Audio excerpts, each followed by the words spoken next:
आज हम लोग पढ़ेंगे कक्षा 10वीं का पहला अध्याय वास्तविक संख्याएं यानी रियल नंबर। तो रियल नंबर को जानने से पहले हम ये जान लेते हैं कि हमने अभी तक किस किस प्रकार की संख्याएं को पढ़ी है, हम कौन कौन सी संख्याएं जानते हैं। तो सबसे पहले हम आते हैं कि सबसे पहले हमने सीखा था प्राकृत संख्याएं। प्राकृत संख्याओं को हम नेचुरल नंबर भी कहते हैं और इसे हम n से डिनोट करते हैं। तो प्राकृत संख्या क्या होती है? वह संख्या जो 1 से प्रारंभ होती है उसे हम क्या कहते हैं? प्राकृत संख्या कहते हैं। यदि हमारे पास कोई कुछ वस्तुएं हैं, यदि हमें गिनने के लिए कहा जाए तो उसको हम 1 2 3 4 5 6 के हिसाब से गिनते हैं। जैसे आपसे पूछा जाए कि आपके शर्ट में कितने बटन हैं, तो आप कहेंगे कि 5 बटन हैं, तो गिन के बताइए। तो 1 2 3 4 5 6। इसी प्रकार आपके बैग में कितने पुस्तकें हैं, कितनी किताबें हैं, तो आप क्या करेंगे कि इसको गिन के बताएंगे 1 2 3 4 5 6। मतलब हम जब भी गिनती शुरू करते हैं तो वो 1 से शुरू करते हैं, इसीलिए इन्हें हम प्राकृत संख्या कहते हैं।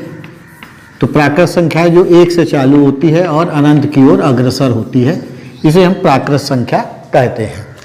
अब नेचुरल नंबर के बाद थोड़ा सा समझते हैं इसको एक नंबर लाइन में।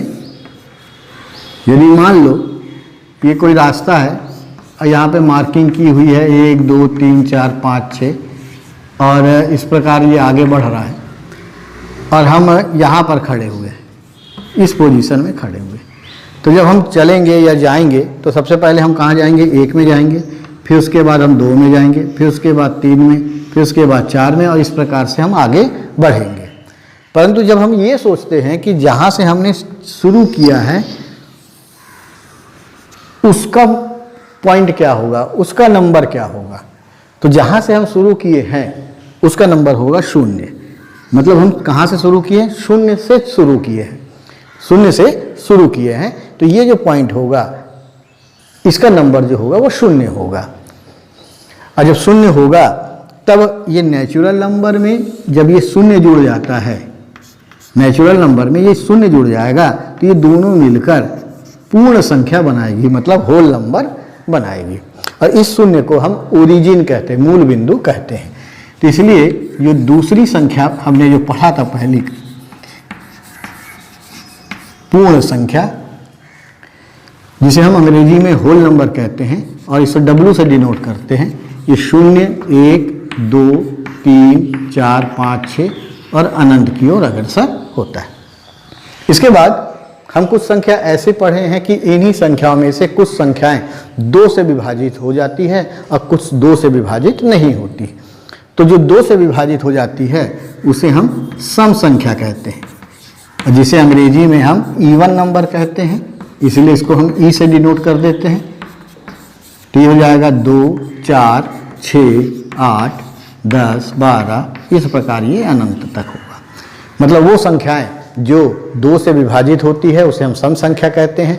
या हम ये भी कह सकते हैं कि ऐसी संख्याएं जिसके इकाई में 0 2 4 6 8 हो उसे हम सम संख्या कहते हैं। अब दूसरी संख्या जो 2 से विभाजित नहीं होती है उसे हम विषम संख्या कहते हैं। विषम संख्या, जिसे हम अंग्रेजी में ऑड नंबर कहते हैं, इसे हम ओ से डिनोट कर देते हैं। तो ये हो जाएगा 1 3 5 7 9, इस प्रकार की संख्या है। तो विषम संख्या जिनकी इकाई में 1 3 5 7 9 होता है उसे हम विषम संख्या कहते हैं और इसे 2 से विभाजित करने पर 1 शेषफल बचता है। तो ये कुछ और इसके कैटेगरी हैं। इस प्रकार से हम कुछ संख्याएं और पढ़े हैं। इनमें से कुछ ऐसी संख्याएं हैं जो 1 से विभाजित होती है और स्वयं से विभाजित होती है। तो ऐसी संख्याओं को हम अभाज्य संख्या कहते हैं और अभाज्य संख्या को हम अंग्रेजी में प्राइम नंबर कहते हैं, इसीलिए हम इसको P से डिनोट करते हैं। तो P बराबर कितना हो जाता है?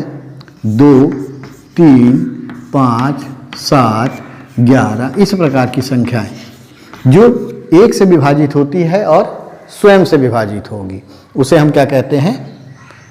अभाज्य संख्या कहते हैं। ये ऐसी संख्याएं हैं, ये किसी और के पहाड़े में नहीं आती, किसी और के टेबल में नहीं आती है, या तो वो 1 के पहाड़े में आएंगे या स्वयं के पहाड़े में आएंगे।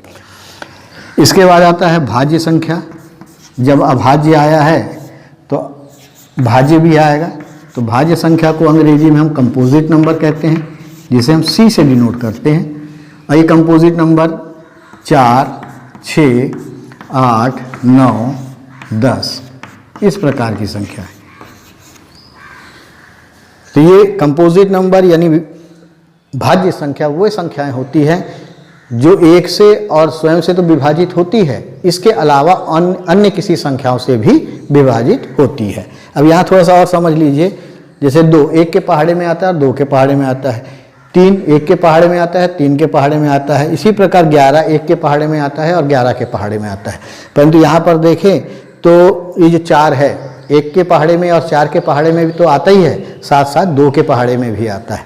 ठीक इसी प्रकार 6 1 के पहाड़े में और 6 के पहाड़े में आता है और 2 और 3 के टेबल में भी आता है। इसीलिए ये क्या है, भाज्य संख्या कहलाएगी। तो अब हम कुछ संख्याएं और देखते हैं, जिसमें एक संख्या जो है बहुत महत्वपूर्ण है, जिसे हम कहते हैं पूर्णांक। इसे हमने कक्षा 6वीं में पढ़ा था। कक्षा 6वीं में हमने कुछ ऐसे संख्याओं के बारे में जाना जो धनात्मक भी होती है, ऋणात्मक भी होती है। जैसे हमारे पास 100 रुपये है, मान लेते हैं हमारे पास 100 रुपये है और किसी ने हमको, पापा ने या मम्मी ने हमें 20 रुपये और दे दिया, तो दे दिया तो हमारा पैसा बढ़ जाएगा, तो हम इसे कैसे लिखेंगे, धन में लिखेंगे। तो हमारे पास कितना हो गया, 120 रुपये हो गया। अब क्या हुआ, हमने अपने छोटी बहन को मान लो 30 रुपये दे दिए, तो 30 रुपये जब दिए तो वो क्या हो जाएगा, कम हो जाएगा। तो हमारे पास कितने पैसे बचेंगे, 90 रुपये बचेंगे। तो यदि ऐसे कंडीशन में जहाँ पर हमको कुछ मिल रहा है तो हम उसको धन में लिखते हैं, या कुछ चीज़ हमसे जा रहा है तो हम उसको क्या करते हैं, ऋण में लिखते हैं। तो संख्याओं को बताने के, प्रदर्शित करने के लिए हमें कुछ चिन्हों की आवश्यकता पड़ती है। जैसे ये समुद्र तल है, समुद्र तल में हमको यदि ऊंचाई बताना है तो हम ऊपर की ओर बताते हैं, और गहराई को बताना है तो नीचे की ओर बताते हैं। यदि धन 250 फीट बोला है तो हम ऊपर की ओर देखेंगे, और यदि ऋण में दिया है ऋण 10 फीट तो हम कहाँ देखेंगे, नीचे की ओर देखेंगे। कभी कभी हमें क्या है कि संख्यात्मक मान के साथ साथ चिन्हों की भी जरूरत पड़ती है, तब हम क्या करते हैं, धन और ऋण लगाते हैं, और वहीं से पूर्णांक संख्याएं बनी हैं। तो इस नंबर लाइन में देखिए, बीच में क्या होता है, 0, और यहाँ पर धनात्मक संख्याएं हैं और 0 की बाईं ओर ऋणात्मक संख्या है। तो ये नेचुरल नंबर हो गई, और इसके साथ ये 0 जुड़ गया तो ये पूर्ण संख्या हो गई। फिर इसके बाद ऋणात्मक संख्या भी जुड़ जाती है तो ये क्या बन जाता है, इंटीजर बन जाता है, यानी पूर्णांक बन जाते हैं। तो पूर्णांक माइनस अनंत से शुरू होता है, और -3, -2, -1, 0, 1, 2, 3 और इस प्रकार अनंत की ओर अग्रसर होता है। तो इसको भी आप जानते होंगे कि पूर्णांक किसे कहते हैं, और यदि आपको नहीं मालूम तो आप कक्षा 6वीं की किताबों को देखिएगा तो आपको पता चल जाएगा। पूर्णांक संख्या के बाद आता है परिमेय संख्या। परिमेय संख्या किसे कहते हैं, परिमेय संख्या को हम अंग्रेजी में रेशनल नंबर कहते हैं, इसीलिए हम इसको R से डिनोट करते हैं। अब इसकी परिभाषा हम लिखते हैं। परिभाषा का मतलब क्या है कि x is such that x is equal to p upon q, p and q belongs to integer and q does not equal to 0। इसका मतलब क्या होता है कि परिमेय संख्या किसे कहते हैं, जिसे हम बटे में लिख सके। बटे वाली संख्या आप जानते होंगे, भिन्नात्मक संख्या जैसे 3/5, 7/11, ये सब क्या है, भिन्नात्मक संख्या है। 5/3, ये सब क्या है, परिमेय संख्या है। जैसे मान लीजिए 4 है तो 4 प्राकृत संख्या भी है, पूर्ण संख्या भी है, पूर्णांक भी है, और साथ ही साथ परिमेय संख्या भी है। परिमेय संख्या क्यों है, क्योंकि यहाँ पे हम बटे 1 लिख सकते हैं। ठीक है, तो यहाँ पर जो परिमेय संख्या है किसे कहेंगे, जो जिन संख्याओं को हम बटे में लिख सकते हैं उसे हम परिमेय संख्या कहते हैं। और इसमें एक बात और ध्यान देने वाली बात है कि p और q इंटीजर होना चाहिए, पूर्णांक की कोई भी संख्या होनी चाहिए, और q का मान 0 के बराबर नहीं होना चाहिए। मतलब हर में या बटे में कभी भी 0 नहीं होना चाहिए। जैसे मान लो यदि मैं ऐसे लिख देता हूँ कि 5/0, तो ये परिमेय संख्या नहीं होगी। ये परिमेय संख्या क्यों नहीं होगी, क्योंकि यहाँ बटे में 0 है, और यहाँ कहा गया है q मतलब बटे में वाली संख्या वो 0 के बराबर नहीं होनी चाहिए। ये आप जानकारी के लिए लिख लो, ये अपरिभाषित है। इसकी आगे हम लोग चर्चा करेंगे ये अपरिभाषित क्यों है। इसको हम कभी कभी अनंत भी बोलते हैं, अनंत भी बोलते हैं, पर उसके बारे में हम लोग बाद में चर्चा करेंगे। थोड़ा लंबा और फनी टाइप का बनाएंगे वीडियो, तब आपको पता चलेगा। खैर अभी इतना जान के रखिए, ये परिमेय संख्या है। परिमेय संख्याओं का एक और तरीका है कि हम परिमेय संख्या को पहचानते कैसे हैं। अब इन संख्याओं को यदि हम भाग कर, जैसे 3/5 को यदि हम भाग कर देंगे तो ये 0.6 आ जाएगा। इसी प्रकार 1/8 को यदि हम भाग कर देंगे तो 0.125 आ जाएगा। तो ऐसी संख्या है जो दशमलव के कुछ अंक के बाद समाप्त हो जाती है, तो इसे हम क्या कहते हैं, शांत दशमलव कहते हैं, शांत दशमलव। और इसी प्रकार कुछ संख्याएं ऐसी होती है, जैसे 5/3 को यदि हम भाग कर दें तो ये आ जाएगा 1.6666 आता जाएगा। मतलब ये ऐसी संख्याएं हैं कि इसमें दशमलव के बाद ये ख़त्म नहीं होगा और ये चलता रहेगा, और चलने के साथ साथ ये रिपीट होगा, बार बार वही संख्या आएगी। अब इसके बाद हम एक संख्या और लेते हैं, जैसे मान लो 12/37। 12/37 को भाग करेंगे 0.324 324, और इस प्रकार से 324 आएगा। तो परिमेय संख्या में क्या है कि ऐसी संख्याएं भी होती हैं जो कि भाग करने पर पूरी तरह से विभाजित नहीं होती है, बल्कि कुछ संख्याओं के बाद, कुछ अंकों के बाद वो रिपीट होने लगती है। तो ऐसे को हम अशांत आवर्ती दशमलव कहते हैं, अशांत आवर्ती दशमलव संख्या कहते हैं। तो परिमेय संख्या को हम इस प्रकार से भी जान लेते हैं कि यदि संख्या को, यदि भिन्न संख्या को भाग कर देते हैं और भाग करने के बाद संख्या कुछ अंकों के बाद यदि समाप्त हो जाए तो वो परिमेय संख्या होगी, या फिर भाग करने के बाद कुछ अंकों के बाद वो पुनः रिपीट होने लगेगी, फिर से वो आने लगेगी, तो ऐसी संख्या क्या कहलाएगी, परिमेय संख्या होती है। अब जब परिमेय आया है तो इसका विपरीत भी होगा, अपरिमेय संख्या। अब अपरिमेय संख्या भी आप जान लीजिए। अब अपरिमेय संख्या वो संख्या होती है जिसे हम बटे के रूप में नहीं लिख सकते, वो अपरिमेय संख्या होती है। जैसे इसके कुछ उदाहरण हैं, वर्गमूल 2, वर्गमूल 3, घनमूल 5, और इसी प्रकार क्या है, पाई। ये सब अपरिमेय संख्या है।